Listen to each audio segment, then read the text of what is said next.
a building known as the Walkie Talkie, not what we think of as a walkie-talkie here in the States. Sunlight was reflecting off of that building right there, which you can see looks pretty reflective, and it actually melted parts of a Jaguar car that was parked not too far away. People are going crazy. This is a 37-floor new building. It stands at 20 Fenchurch Street. And people are upset about this because you don't want to be walking down the street and spontaneously combust.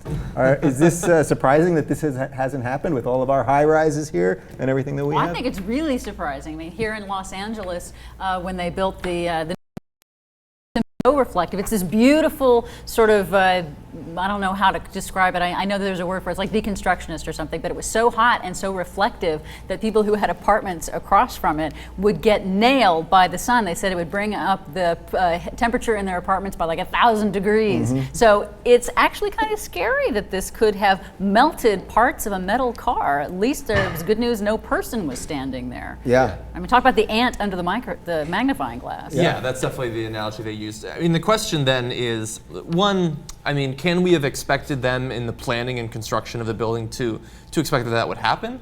But also, if this spot, at least where the car was, is possibly being melted, should they be liable? Is that what you were going to say? No. Financially? No. What were you I was going to say, can't we put something there to trap that heat and then use it for something? Right. So, like you could actually, really, you could. So a building can make something burst into flames, a piece of metal. Sounds like we have we can maybe capture that energy. I don't know for sure. Correct me if I'm wrong. I have a feeling that it was like the dash and other plastic and that sort of stuff was melting. I don't know if the metal it was melting, not bursting into flames. Warping but and things like that. It does sound like it was a bit of a design flaw, the way the mirrors are sort of built into the building. But get this, 198 degrees. That's how hot the light was getting where it was reflected to. 212 is boiling, right? Yeah. So that's just below boiling. Yeah, so it's 92.6 degrees Celsius for those of you across the pond. I mean, that is too hot. And one thing that would be really cool is that there is some research, some applied research going on right now to make glass panels for buildings actually be solar panels that you can see through.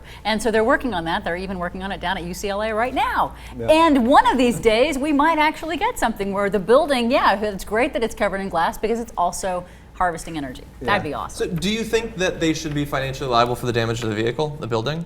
Yes. I mean, it's sort of an ambient effect of their building. Do you think they should? Yeah. Yeah, they should probably block off that spot and not have another person park there. Isn't this one of these things where no matter what we do, when we advance as humans, we can build fancy buildings and all this stuff, and no matter what we do, there are always so many unintended consequences of everything. I mean, this guy was just trying to build a cool-looking building. Next thing you know, he's melting Jaguars. Yeah, do we do anything? Cool. Does any of our progress come without that guy's some just trade-off? That guy in the Jaguar is just trying to waste gas driving a 12-cylinder. I mean, these people are just trying to do their own thing. They're just trying to get by. Right? Yeah. So I say maybe if he had a Tesla, it would have stood up to that building and it wouldn't have melted. So maybe that Jaguar guy gets a Tesla. That's what I would do.